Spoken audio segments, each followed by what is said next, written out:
নির্বাচন অনুষ্ঠিত হবে। সারা বাংলাদেশের মানুষ এই জাতীয় সংসদ নির্বাচনকে ঘিরে অত্যন্ত পজিটিভ ধারণা এবং আশা পোষণ করছেন যে তারা অত্যন্ত সুন্দর পরিবেশে ভোট প্রদান করবেন। এবং আমি বলবো যে আমাদের দেশের সীমানা ছাড়িয়ে আমাদের বাইরের দেশগুলো আমাদের দিকে তাকিয়ে আছে এই নির্বাচনকে ঘিরে। আমাদের মধ্যে যে আশা উদ্দীপনা সৃষ্টি হয়েছে এবং আমরা যারা নির্বাচনে সরকারি দায়িত্ব পালন করব এবং আপনারা যারা প্রার্থী আছেন, আপনাদের সমর্থক আছে, আপনাদের কর্মী আছেন, আমি আশা করি যে সকলকেই এই নির্বাচনটি যেন সুষ্ঠু সুন্দর হয় সেই বিষয়ে আমাদের দায়িত্ব রয়েছে।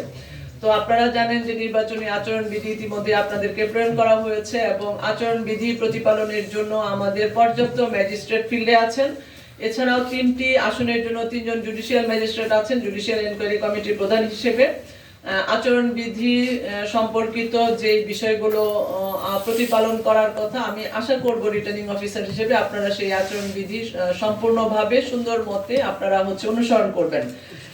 আচরণবিধি প্রতিপালন যদি না হয় তাহলে সেইখানে আপনাদের জন্য আপনাদের বিরুদ্ধে ব্যবস্থা গ্রহণ আসলে করতে হবে, তো যেটি আমাদের কারোরই কাম্য নয়।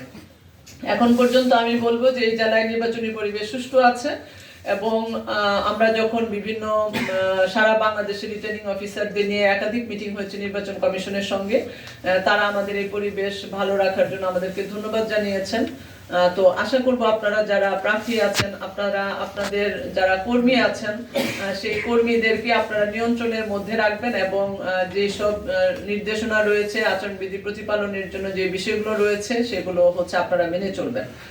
আগামী 21 জানুয়ারি আমাদের প্রতীক বরাদ্দ হবে। ইতিমধ্যে আশা করি যে আপনারা চিঠি পেয়ে গেছেন। ততদিন পর্যন্ত আমরা আল্লাহ আমাদেরকে সুস্থ রাখুন এবং আমরা যেন এই জেলায় চমৎকার পরিবেশ বজায় রাখতে পারি সে বিষয়ে আপনাদের সহযোগিতা চাচ্ছি। তো আবারও আপনাদের জন্য মঙ্গল কামনা করে আমি আজকের এই সেশন সমাপ্তি ঘোষণা করছি। ধন্যবাদ সবাইকে।